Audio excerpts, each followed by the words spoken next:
Yedidya, welcome to the show, my friend. Thank you so much for having me. It's an honor. We've been friends on Facebook for a long time. We're both coaches, and I see the work that you're doing with men, especially, and entrepreneurs and CEOs. I follow you. I read your stuff, and it's such a breath of fresh air to see a man want to help other men in the Jewish world, especially, and do it with such light and different, right? You're not here talking about, do 100 push-ups and have six-pack abs and all that type of stuff. But you talk about having harmony. Yeah. And that's what I want to jump into. I want to talk about the work that you do. First of all, from high tech to coaching, how'd you get there? And then we'll jump into harmony. Okay. So after a career of almost 11 years in high tech, I was fired from that last job before the company fizzled out.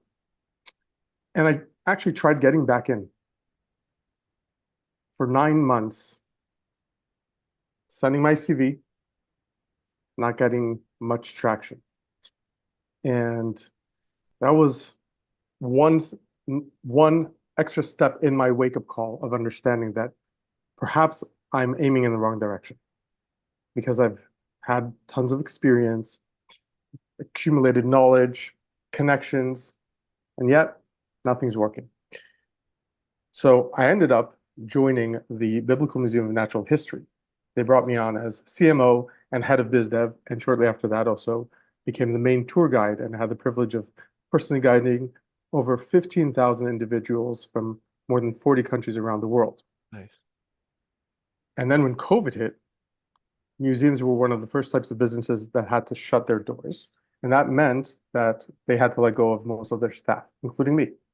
So I reinvented myself again. And I started an online business helping brick and mortar stores transform themselves into online so they could survive and thrive through the lockdowns around the world. The feedback I got from them was something that I knew but wasn't willing to admit to myself, that the majority of the value that they were getting from me was up here, mindset stuff. Anyone else could have done the funnels, building their website, probably even better than me. But what they were getting up here was invaluable to them. Now, from my perspective, I didn't think I could create a business like that because who would pay for that? Until one of my clients called me a coach. And I'm like, what's a coach? I was familiar from sports, but I didn't know coaching in business or anything of that sort. So he referred me to the coaching world, and where I started to study and read up on it and became a client of some of the best coaches in the world. And lo and behold, this is where I am today. And the insight that I got was that I was a coach all along. I just didn't know it was called coaching. Love that. Awesome. So tell me really quickly, working in IT, it's a whole different ballgame than coaching, right? It's a lot of engineers, I'm going to guess, and a lot of consistent metrics and numbers and codes and all this type of stuff. And then you went into a more theoretical, like mindset area. How was that shift for you? So I always had the techie side in me. I'm not a developer, I'm not a programmer. I could read a little bit of code and write even less. I understand conceptually, I understand how code works, but not much more than that. So I was actually in QA, quality assurance, and then ascended into QA team leader, and then project manager and product manager. At my peak, I was managing 5 teams around the globe simultaneously. Crazy stuff. The apps that we developed reached over 1 million active users in total, but I didn't know any of them. So I had a very indirect impact on 1 million people. Now, that sounds amazing on paper, but I felt nothing. So besides my teams that I was managing, it didn't, it didn't scratch my itch. I was always lacking something else. So I was partially getting fed by working with my team, but not much more than that. So there was some leadership skills involved, quite a lot, which I was lacking many of them and I had to learn on the job. But it wasn't it, because I'm really meant to work with human beings, not with computers, not with apps. Nothing wrong with that. It's just not me. That this is where my impact really shines. So the transition was actually very, very simple and smooth for me. Amazing. So tell us really quickly, where do you live in Israel? Obviously, where in Israel do you live? Beit Shemesh. In Beit Shemesh. And every time I see you doing these videos, you're surrounded by like forests and you're in these amazing places, right? As Israel is at war at the moment, first and foremost, I hope your family's okay and you guys are doing okay with that. Um, how is it that you go from the tech world to coaching and then finding a way to be able to connect with these CEOs, your clients, and to teach them this harmony that we're talking about? Hmm. It's a great question. At its core, all human beings are connected. We're not only connected to each other, we're connected to Hashem, to the source of life, source of existence.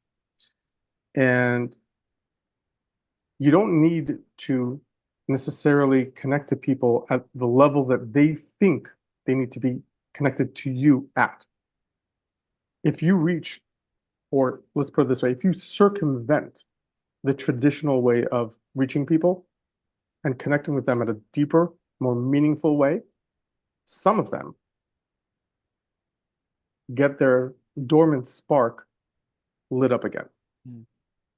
I won't say it happens to everyone all the time, but it definitely does. And that's how I do it. As you work with people, and I talked to you about this on the like the pre-call about harmony. And one thing Yeah. that you wrote, and I wrote this down, I said the master in the art of living makes little Mm. distinction between work and play. Yeah. I told you to do my homework, right? Um, tell us a little bit more about that. When somebody like people always talk about this, oh, it doesn't seem like work to me. Yet we're living in a world with so much stress, so much overwhelm. Here, especially in San Diego and California, everybody just wants more and they want to be bigger and they want to make more money. Yet when they make more money, now this is a generalization, there's stress and there's, marriages that are breaking, especially here in the Sure. Jewish world, a lot of divorce, Mm. a lot of lack of faith, a lot of lack of bitachon, right? That connection with God, that true trust in God. And so what is that harmony? What is that living uh, without that distinction between work and play? So if you don't mind, do you have the entire quote in front of you? I don't. I mean, You I don't can. have the I'll entire. pull it up in 3 seconds. Okay, pull it Yeah, up yeah. and please read the entire quote. It says, "The master in the art of living makes little distinction between his work and his play, his labor and his leisure, his mind and his body, his information and his recreation, his love and his religion. He hardly knows which is which. He simply pursues his vision of excellence at whatever he does, leaving others to decide whether he is working or playing. To him, he's always doing both." James A. Michener. Last Missioner. Yeah, Mich- he was an American author. Yeah, that's beautiful. Yeah. So when you have the quote in entirety, just like that, it gives a little more context. This is not just merely about not feeling like you're working a day in your life because you're having fun at your job. This isn't a means to an end. This is a way of being. You see, most people focus on the doing level. What do I need to do? I'm at point A, want to get to point B. What do I need to do to get there?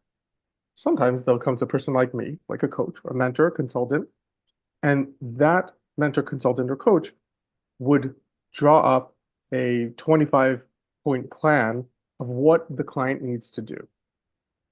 Now, there's a level to play at doing. That's okay. But that's a shallow level because usually there's no transformation occurring within the client in that process. They will get from point A to point B without changing who they are. I prefer to focus primarily, not exclusively, but primarily on the level of being. Meaning, who does Yigal need to be to get to point B? Mm. Not only what does Yigal need to do? What kind of person do you need to be? And this quote sums it up so beautifully and so powerfully. If you become the person, just like a child who goes throughout the world, see, another way to look at it is like this. We're also in Judaism, we have these quotes that gear us to thinking maybe this is your last day on earth.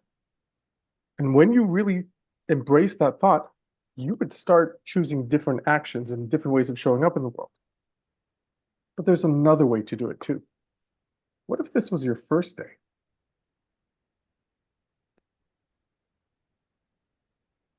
And when you look at a child who's not thinking, what if it's my last day? They're playing life. We lose that as we grow up. But it doesn't have to be that way, at least not entirely. We can live that childlike within us in anything we do. And yeah, you're going to have to take certain things lightly and maybe less seriously, so to speak, and start daring to play with things. Call it taking more risks, whatever it is, but play with life. And that's how you start enjoying it more. Why do This you is a think, key element to my work. gotcha. Why do you think men, especially like Jewish men today, are not playing? They're not having fun. They are more stressed out. Listen, I don't know if you know this, but I'm the president of my synagogue here. And I was given the black book of what's happening with people, right? Mm, And as you open the black book, you see, the successful men who are getting divorced, who are going through so much trouble, who their businesses are yeah. suffering, and there's no play. Everything is so serious, right? We talked about this before. You've got 5 kids, 5 girls, by the way.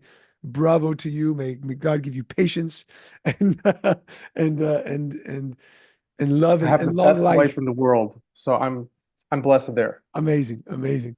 And may he also give you long life so you can be in their lives for a long time. Amazing. And Amazing. but why do you think that's happening? Why do you think it's happening with Jewish men today that they're not living in that play, in that harmony, but there's more stress, more overwhelm, more fear, more being stuck more than ever? Well, let's go back to the distinction of harmony. This took me a while to really pinpoint and crystallize for myself before I could share it with others. Work-life balance is something that everyone wants. Companies, promote themselves, come to us because we have work-life balance. The problem is that if you ask anyone, especially at the top, the leadership, executives, or even solopreneurs, nobody has work-life balance. It doesn't exist. So it hit me in the face. I'm like, this is a fallacy. People are selling this, people are chasing this, but it's impossible to achieve.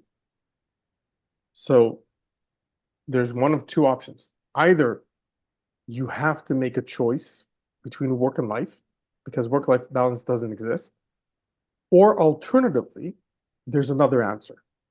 And I was unwilling to go the first path. I said there must be another answer. It didn't make sense that the way Hashem made the world is that it's either or, that you have to choose your family or work. Hmm. You can't have it all. Didn't make sense. That's like an impossible test. And by the way, if you listen to some of the most successful CEOs recently speaking out, including the CEO of NVIDIA, I'm blanking on his name now. He recently said that if he would have had a choice to go through the entire process again to get to where he got to today and pay the same prices, he wouldn't do it. Wow. And he's not alone. Elon Musk said something similar. Others. So, like, a lot of people are striving to be like them or to achieve what they've achieved, not knowing the prices they paid. So, this alludes to either or. You got to make a choice. And if you want to be successful like them, then it's inevitable. You're going to have to pay the price. And I'm here to say that's not the case. Now, let's take it one step further. So, if not work-life balance, then what? So, a lot of people got stuck at integration, Mhm. work-life integration. That's not enough for me. We don't stop there, do we? No. No. Because integration still points to the fact that there are two different parts here that are kind of like artificially connected. No, because we are meant to be family people. We are meant to be the leaders of our family, and we're meant to go out and lead professionally. Then it's not about integrating, it's about who you are at your core. So I came up with a distinction of harmony. And the way I like to put it is that you are actually the conductor of your life. If you've ever seen a symphony, an orchestra playing a symphony, you see the conductor, and if you're in the audience, 90% of the time, at least, the conductor has his back to the audience. Mm-hmm. Every so often, he turns around and takes a bow. But on all the posters, he gets the credit. But he's not facing you. You're paying to see his back. It's so strange, right? You get to see all the musicians' face. When you conduct your life properly, you understand that you need the trombone, you need the violinists, you need the saxophone or whatever instruments are there. Sometimes they play simultaneously and they don't contradict each other. In fact, they complete each other. And if one is lacking, then you have an incomplete symphony. A good conductor knows how to play them all in the right manner to create one beautiful sound of harmony. Mm. You're hitting me in So, the heart since I'm a musician, my friend. So this is like what do you play? right at the point, right? What do you play? So I'm a singer. I was in a band for many, Oh, many years. I okay. was in show choirs and the whole thing. And so when Awesome. you talk about harmony, when you've got, three or four voices, not just instruments, but the voices singing together Yeah, and they're in like perfect harmony, one isn't singing over the other, right? They're not, uh, you don't necessarily hear the sounds separately, but you hear them in unison, but yeah, there's separate voices there, that's right. right? I'll give you a quick example. I went to a shul a couple months ago and they were singing Achenu on Shabbat for the hostages. And all of a Mm, sudden they're singing, and like four guys started singing in harmony with everybody. It was just like it's giving me goosebumps right now. It was wow, stunning, stunning when you put that harmony together. that's right. And the concept of harmony, in this case, comes from the notion and the belief that these are not separate elements. And if we bring that into our lives as leaders, both at home and professionally, we understand that we need both of them. And sometimes they come about simultaneously. Sometimes one is louder than the other. And that's okay too, because if you have everything at the same time, it's just noise. Yeah. So being okay with sometimes focusing more on work and sometimes focusing more on family or whatever it is, that's by design. Because if you step back and you view yourself as the conductor, you're creating a life for everyone else around you as a leader to enjoy. So in fact, you're getting the credit, but your back is to everyone else most of the time. And you're kind of invisible here because they get to see the beautiful art that you're creating with all the different seemingly separate parts, weaving them together seamlessly. As you're saying this, what comes to mind is even the fact that you play different songs, right? So when you go to the symphony, one night might be Mozart, right? The next night might be Bach, and you can be playing different songs for different days. That's And right. that's going to create that amazing symphony, that art, that beauty that you're talking about, that harmony that you're talking about. Exactly so. And for that, a person needs to adopt a new way of belief, a shift in their beliefs of understanding that life isn't either or, it's both and. You need them both, and you can have it all, so to speak. but you need to believe that. And I'll demonstrate this in another shift that I share with my clients. Whether you believe that you have or don't have competition, you're right. Because all your thought processes, decisions, and actions will be derived by either belief. If you believe that you have competition, then you will always feel like you're behind and you will make certain choices accordingly. But if you believe you really don't have any competition because you are truly unique, you will operate in a different frequency. So if you believe it's either or, you will act as through life as either or. And that's where the source of friction comes in between these seemingly separate parts in your life. You're creating the friction which isn't really there. You're artificially planting that friction. But if you believe that there is no friction, by definition and by default and by design, this is how life is supposed to be, especially at leadership level, where it seems to be toughest. That's how it's supposed to be. Now, learning to do this properly, that's where I come in. But the concept is there. And this is how you don't burn out in the long run. You could go on forever and ever if you play this game properly. You said the magic word burnout. Right? Yeah. A lot of entrepreneurs, a lot of men are burning out left and right, causing destruction. And what I mean by Yep. destruction in their business, in their homes, in their minds. You said something about like, thinking about it. I believe that if you think it, you create it, right? Yeah. There's, and because your thoughts create your words, and your words are creation itself.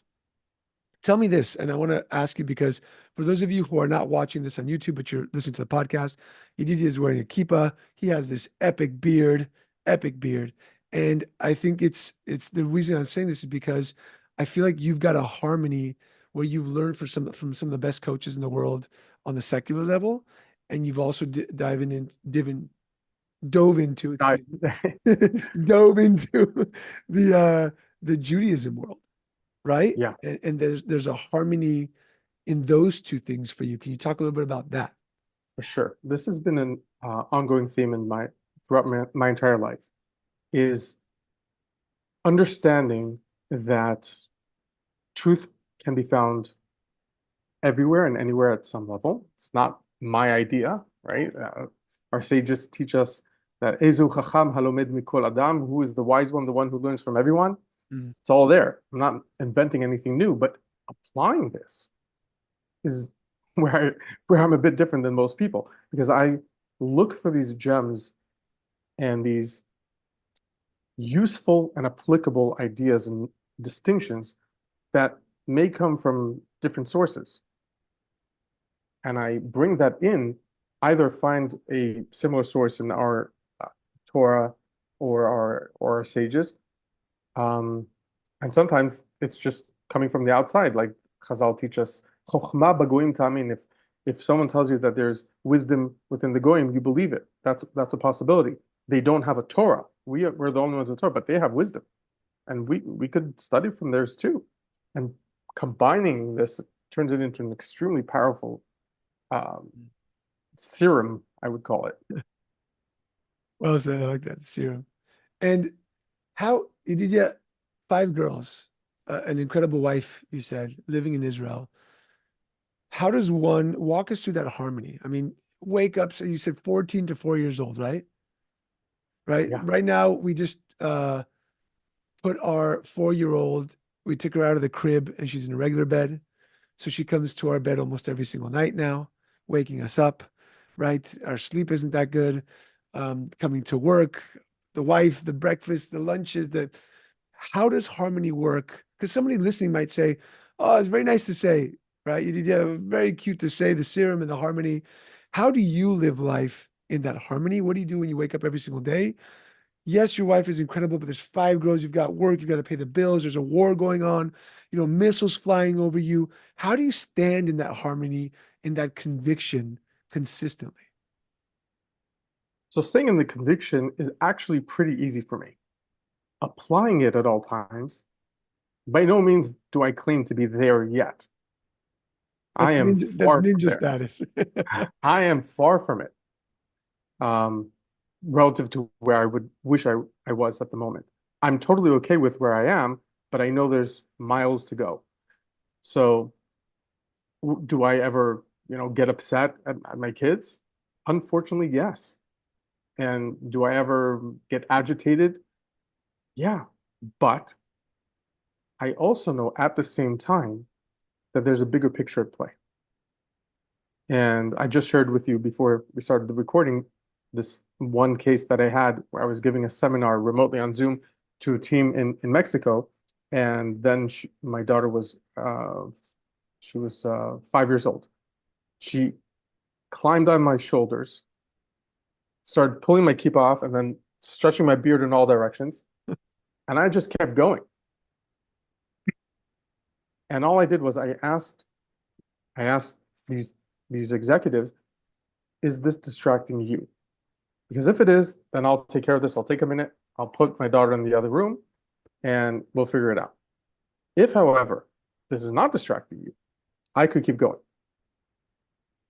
They told me later that they learned a massive lesson there, not only like how to treat your kids and whatnot. Like you would think there's an important meeting. I'm getting paid big bucks for this. And I'm not like blowing up at her live or whatever and feeling embarrassed and all that. That's one lesson. But beyond that is understanding that whatever may seem to be a distraction doesn't necessarily have to be one. Remembering that in real time takes a lot of practice. There's a distinction here I would like to share. And this is a very Jewish distinction. Most of us live habitual lives. And in modern wisdom, we see that too, that, atomic habits, how to build better habits, create better habits. But we're not habitual beings. We're not beings of habit. What we should be is creatures of practice. Mm. And the distinction between habits and practice is that habits, you could do half dead, you could be half asleep. Yigal, whatever you is, you don't need to be fully engaged and fully present in what you're doing. That's not what we're here for. You could have AI doing that. So the delta between you and AI, the difference is you. And you show up fully engaged and fully present has much greater impact in the world. And that could only come from being in a mode of practice. But Menachem Mendel of Kotsk said, if you pray today, just because you prayed yesterday, then an evildoer is greater than you. Mm. All right. Let me explain what that means, right? It's kind of like, what? So I don't want anyone to misunderstand the meaning here. It's not saying don't pray and go do evil things. And there are some people who may jump to that conclusion. That is not the point here. The point is not to live, especially a spiritual life, by rote. Meaning, the reason you're praying today isn't because that's what I do every day. Get up, first thing, I pray. No, that is not why you're praying. An evildoer is greater in the sense that when he does his evil actions, he doesn't feel like he's doing this because that's what he did yesterday. It's because he has this burning passion within him to do it now. Mm. That is the passion that we need to bring with us into everything in life, especially when we're performing a mitzvah, prayer, whatever it is. But not only. It's not only because that's who I am, that's what my grandparents did. No. He said another thing, God has enough angels. He needs more human beings. Wowza. Who is this again? Who said that? Rabbi Menachem Mendel of Kotsk, the Kotzker Rebbe. Okay. Say that Right? again. That God has enough angels. God has enough angels. He needs more human beings. Let's expand that a little bit because I think that a lot of people, I mean, there's a saying, I'm no angel, right? And we try to do our best. And in your terms, what do you think that means when he said that he wants more human beings? So let's go deeper into this. A client asked me a few years ago where my conviction in what I do comes from.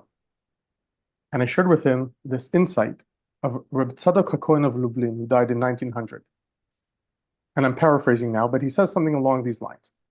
He asks a beautiful question. When the Torah describes how Hashem created man, at the beginning of the Torah, it says that he created man in his image. Wait a minute, God doesn't have an image. Not only does God not have an image, we are forbidden to make any image of him. So how does the Torah use a phrase, a term, that we are not allowed to apply ourselves? It's kind of like a little napalm bomb right there at the beginning of the Torah. Okay, so let's break this down. If we strip down the relationship between man and God to its core, go back to Adam Rishon, first man. Today in Judaism, we refer to Hashem as Avinu Malkeinu, our father, our king. But Adam Rishon, the first man, he didn't know what a father is. And he definitely didn't know what a king is. So what was the relationship between him and God? What would you say? I think it goes to, man, that's deep. So the first thing that comes up to my heart, I just want to open, it's like, well, this is the person who created me, right? Like Correct. Excellent. So God is the creator, and I am his creation. That Correct. at its core, that's the relationship between man and God. Everything else is above that, beyond that, built upon that. Great. So what is image?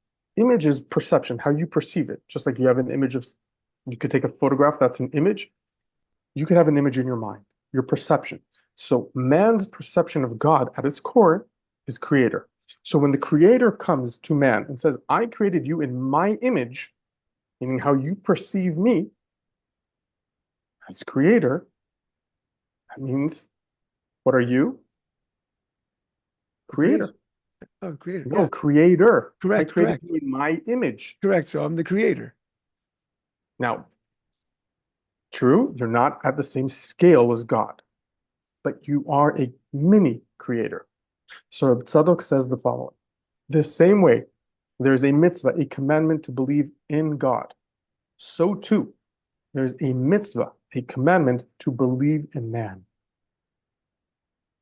Wow. Yes. I love that. I believe in you, Yigal. I believe in human beings because we were created in God's image. So by default, you have the power to go ahead and create worlds. That's what you're here to do in your way, in your individual way.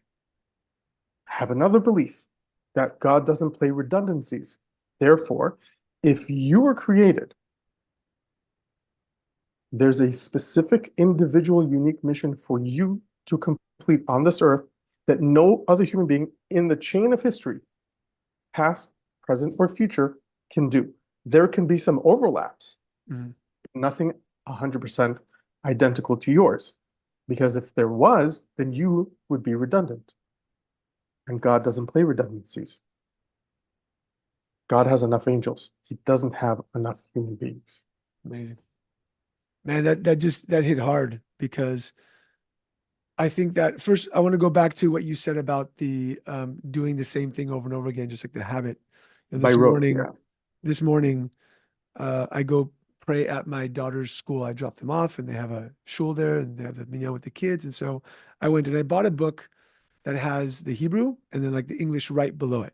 So I can read word for word. And I'm no tzaddik, I'm getting back into my spirituality as I'm doing these podcasts.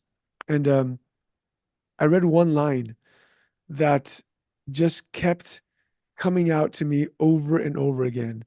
And I'll just read it to you. It's Amrachem Rachem Na Aleinu V'Tem Libenu Bina Lavin Laskin Lishmor Lamen Ulalmed Lishmor V'Lasol Kayem Et Kol Divrei Talmud Torah Be'ava. Right? And so for those who don't understand, the merciful one have mercy, please upon us and instill in our hearts understanding, to understand, to discern, to listen, to learn, to teach, to observe, to perform the words of the Torah with heart, right? Beautiful. With love. And I've read these words 50,000 times in my life. And for the first time, I was just present and I read it. I was like, wait a second. And by the way, everybody kept praying. And I just read this over and over again, over and over again. And I was like, this is the piece I was meant to play today. to read this over and over again, you know? So I love the fact that you brought about the habits and practice. I think that's brilliant. And We going to the, practice Judaism, right? yeah, We don't correct. habit Judaism. Yeah, A doctor doesn't habit medicine. He practices it. A lawyer doesn't habit law. He practices law. And practice means basically two things: that he's fully present and fully engaged and knows he could always get better. yeah. So I think a lot of times in the realm that I run in, I think a lot of men disconnect from that faith. You know, when we talk about the symphony, all of the players have faith that everyone knows what they're supposed to do, that they're supposed to play the notes at the right moment, to the right tone, at the right volume. And that's what builds that incredible harmony. And I think that sometimes we've been taught so much in habit that we just get tired of it. Yeah. So Yeah. you go to shul, you go to synagogue, you go to knis, whatever you want to call it, my Ashkenaz Sephardic brothers, and you sit there because you're supposed to sit there, and you do because you're supposed to do, or that's what your father did, and then you get tired of doing, and then nobody really explains it correctly. You don't ask the questions, right? You don't have the curiosity enough to ask the questions, and then you disconnect from having that harmony. And this goes towards like marriage and kids and everything. You just kind of get numb and don't do the work to practice to make it better. You just habituate, and sometimes that habitualness Yeah. is that negative circle. Yes. 100%. And I this have to get this that is off my key. mind. This is key. And thank you very much for sharing that. This is key because look, I'll show you from a beautiful story that I heard about Rabbi Chaim Soloveitchik. And the story goes that there was one time another person speaking with him about some mundane issues. And he noticed that Rabbi Chaim was like, he was like sweating and he was like fetching his face. And he asked him, Rebbe, like, we're talking about like mundane things. What's so complicated? Why are you putting so much effort into it? He says, no, you don't get it. While we're discussing these mundane things, I'm trying to think about Torah topics at the same time. Mm. He's like, what? And Reb Chaim sees that this other Jew is like amazed by this superpower. And he said, I'll prove it to you that you could do it too. He says, what? I can do it too? He says, anyone could do it. He says, really? How? He says, think of yourself davening. When you daven, when you're praying, you're saying one thing, but where's your mind? Yeah. So you're capable of doing that, right? Yeah. Now, I wanna stipulate, don't misunderstand the story here. Story isn't about his amazing feat and capability. And the story isn't that you're supposed to be disconnected because he can do it when he's speaking to another human being. The point is that when you are praying, there should be an alignment between your mind and what you're saying. And the fact that it's misaligned shows that you're capable of doing that too at times. But the point isn't to be misaligned. The point is to become fully engaged and present in anything that you do. This is one of the most important tools that I give my clients, is help them manage their energy. Because when you manage your energy properly, you remove what's called competing commitments, and that's how you become fully engaged and fully present. You have so many things, you have people, places, projects, habits, and thoughts that are currently draining you of energy, not allowing you to be fully present in anything you choose to do. When you remove those things from your life, you in a very easy fashion, become your core. You return to who you are, and you become fully engaged and fully present. We've all experienced those moments when we were in conversation with someone else, and either we or they were not fully there with us. How many times have you heard your wife say, Yigal, you're here, but you're not really present? Oh, for sure. Yeah, okay, right? Raising two hands. Yeah. Yeah, okay. Yeah, there you go. Right. So what does that mean? Like, how could you physically be here but not be present? Right. Yeah. And we've all experienced the moments when we were fully present. The impact is exponentially greater in anything. When you're writing up a business plan or an email or in conversation with someone else, with a prospect, or with whatever it is, with your kids, with anyone, when you're praying, if you are fully engaged and fully present, your impact at any level will be greater. That is what God is looking for. We are letting ourselves be stretched thin and distracted by so many things, making it virtually impossible for us to be here and now. Let me ask you this question to stir the pot. You said to be able to get rid of some of those things, right? Yeah, That don't allow you to be present. Somebody listening might be like, well, what are you talking about? Get rid of that stuff. I need to, let's do that right now. Yigal, take out a pen and paper. I'm there. Okay. I've been taking notes the whole time you've been talking, brothers. Okay. It's a blank piece of paper? Blank. Okay, great. So please draw a line down the center of the page, Okay. almost till the end. Leave a little gap, a couple of By inches. the way, I'd love to give permission for those listening to do this Please, with yes, us. by all means. Yeah. Okay, draw a line down the center, leave a gap before the end. So it's Okay. not, the line doesn't go down to the end. Okay. Okay. So you essentially have two columns now. On the left-hand column, you can write the header, drains me of energy. It drains me of energy. Okay. On the right-hand column, give a header, fills me with energy or energizes me. Okay. At the bottom of the page where you left space, please write these 5 words, which are going to be the 5 categories we're going to use for this tool. People, places, projects, habits, and thoughts. Okay. And what I'm going to ask you to do now, just for the sake of this podcast, we're going to keep it short. Write down 2 items in each column. They could be from any of the categories, a mixture of categories, doesn't make a difference. A total of 4 for now. 2 here and 2 here. The only rule is you must be specific, because whatever happens in vagueness stays in vagueness. Okay? So, for example, when it comes to people, people could be complex and complicated. They could appear in both columns. The same person can fill us and drain us. They would appear in both columns with parentheses in what circumstances do they fill us and when do they drain us of energy, just to be specific. Okay, so take a minute and write down a total of 4, 2 here, 2 here. Any of the categories. It's easiest to whatever drains you most and whatever fills you most. That's the easiest to start with. Got it. Okay, so all right, so I've got 2 down. It's helpful also to write down what category they belong to. Yeah. And then, all right. Okay. If you don't mind sharing. Yeah, no, I'll share for sure. So I'll go with the drains me of energy. There is a partnership that I'm part of that the 2 other partners consistently fight, and it's very draining of energy for me. Very draining. I'm the mediator, and I'm done. And so that's under people? That's under people, correct. Okay, great. Yes. I'll go to the fills me with energy. No. First complete the drains you. For sure. The other one I wrote down was drains me of energy is my self-sabotage, right?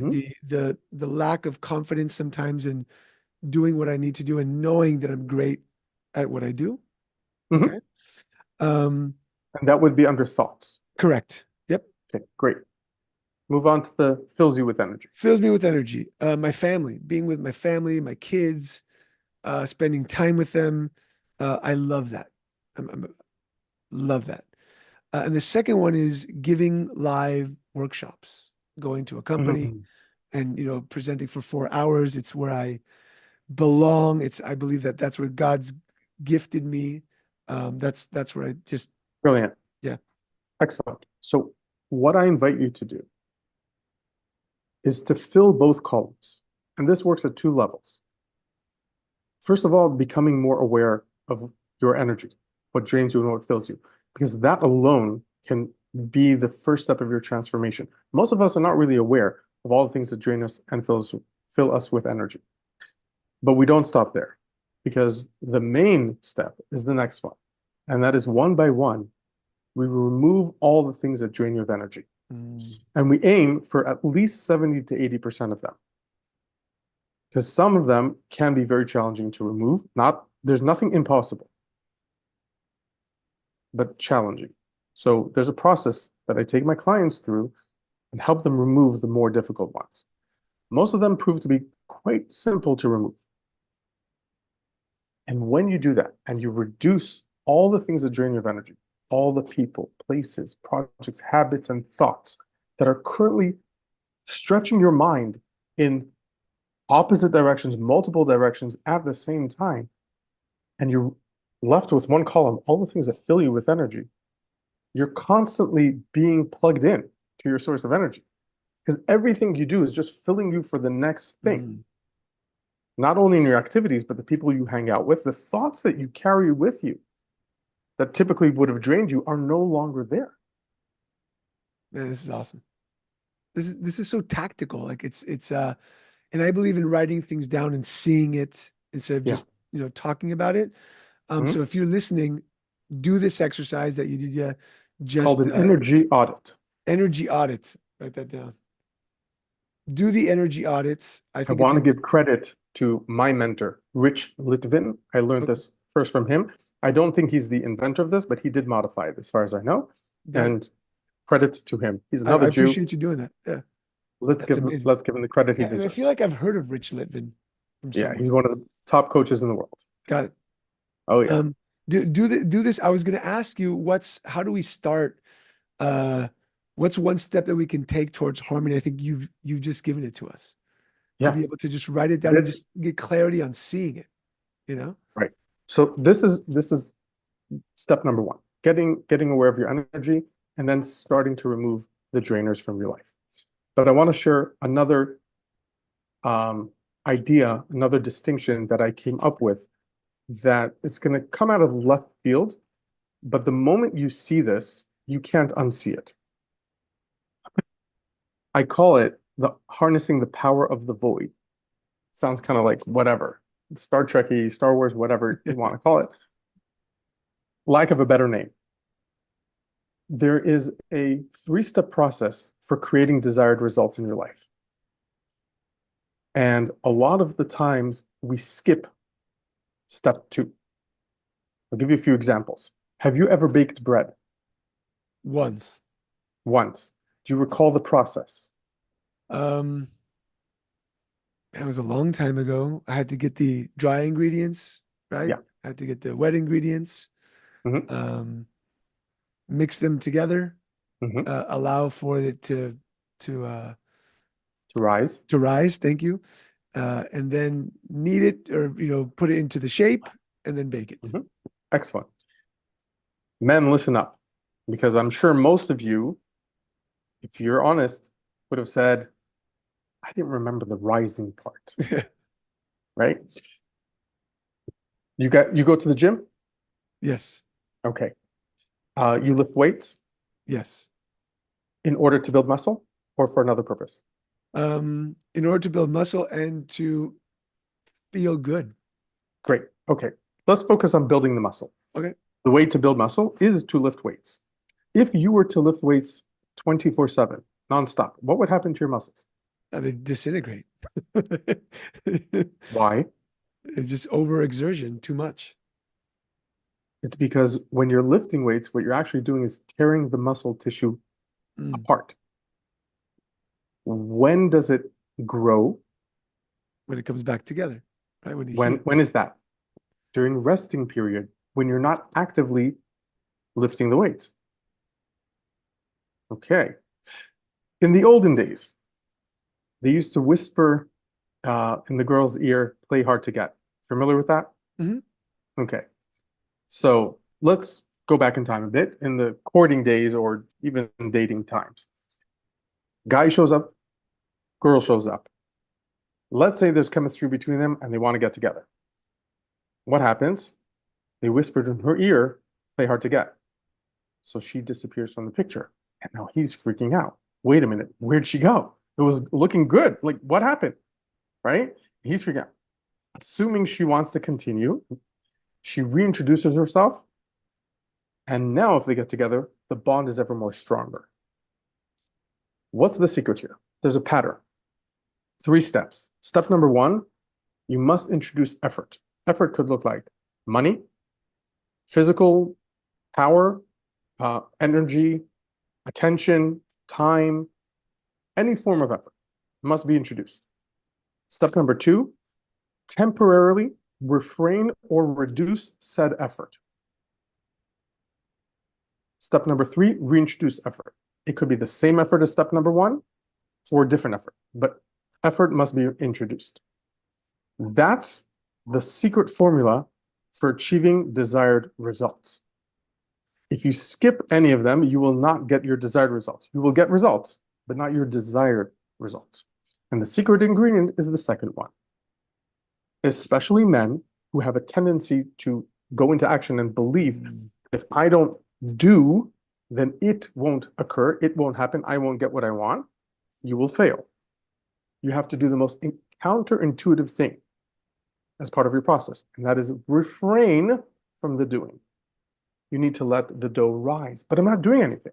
I just want to put it in the oven. Nope. If you do that, you'll get something, but it won't be something that you want, right? If you continuously lift weights, you will not get what you want. You will just break down your muscle. If the girl doesn't play hard to get and create this void, then it won't happen as you wish. You could get together without it, but it won't be as powerful. The secret ingredient is the void. The universe doesn't like vacuum. Vacuum needs to be filled. If you harness the power of this concept of the void and you implement the void throughout your life, and this could appear in endless forms, endless ways, you will be achieving your goals with way less effort because you'll understand that it doesn't require as much effort. Effort is required, but not as much as you may think. And in fact, you need to reduce the effort that you may think is required. And that is how you achieve your desired results. Amazing. So when you lay back and you understand this concept, as a man especially, I don't have to do so much actively in order for my business to work the way I want it to work, for my employees to listen to me and obey me or follow my lead or whatever. You need to create space. You need to create that void. And you want your kids to listen to you. If you're actively bombarding them, if that's the case, or whatever it is, they're not going to listen to you. You're breaking them down. You need to let them grow. So you give them direction and then you step away. When you teach a baby to walk, they're crawling and then they're starting to walk. The parent steps 2 steps back as they're approaching, right? No. Why aren't you just like picking the kid up and hugging them? No. You want to create that space, and that's how they grow. Yeah. You'll start noticing this pattern literally everywhere. That is the secret formula. What comes to mind is even God took a break. That's where it comes from. Right. Exactly so. He created Shabbat in the middle, right? The week could have been 100 days long or infinite days long, but no, he did that. In fact, that's how I interpret there's a mitzvah, a commandment, to remember Shabbat every day of the week. So we do that today, typically in Shir Shel Yom, at the end of davening, we say Hayom Yom Sheni b'Shabbat. That's how we remember it, right? The Ramban says that. Great. I say that there's another way in addition, that we have to take this concept of Shabbat and sprinkle it throughout the weekdays. Have a mini Shabbat, a mini vacuum that we're not doing what we're typically supposed to be doing that. And that could look like anything. Just not what you're supposed to be doing right now. Take a little break and create that vacuum. That's what allows things to occur in the world. And if you come head on and just try to do and do and do and do and do, it won't happen as you wish. I love that. Yedidya, this has been incredible. You have given so much wisdom and resources, from the energy audits to the 3 steps of effort. So much, brother. I just want to say thank you so much for coming on the show. I say to everybody here, chazak ve'emat, strength and courage to you. And if anybody wants to work with Yedidya, he's an incredible coach. Worked with some very high level people. Yedidya, where can they find you? LinkedIn and Facebook. A bit of Instagram, maybe. LinkedIn and Facebook. You could also reach out to me via email if you want, but I honestly don't check my email so much. So Facebook and LinkedIn is the easiest way to get a hold of me. Is email one of those things that drains your energy? So you're like, I just don't check it. Not necessarily. I just find it very, when I was in high tech, it was extremely effective. Now when I'm a solopreneur running my own business, I find it effective only for very certain kinds of conversations. For the rest, I ignore it as much as possible. Got it. So we'll put in the show notes, we'll put your LinkedIn and your Facebook links Thank so you. people can find you. Once again, Chazak Vematz, I appreciate you. May you be blessed with parnasa and patience and long life and health. Thank Amen. you so much for coming on the show and giving Thank you. to the tribesmen. Thank you so much. Tribesmen, welcome. And don't forget to join us in the Facebook group, Tribesmen Jewish Men Leading, and stay tuned for the next episode of the Tribesmen Podcast.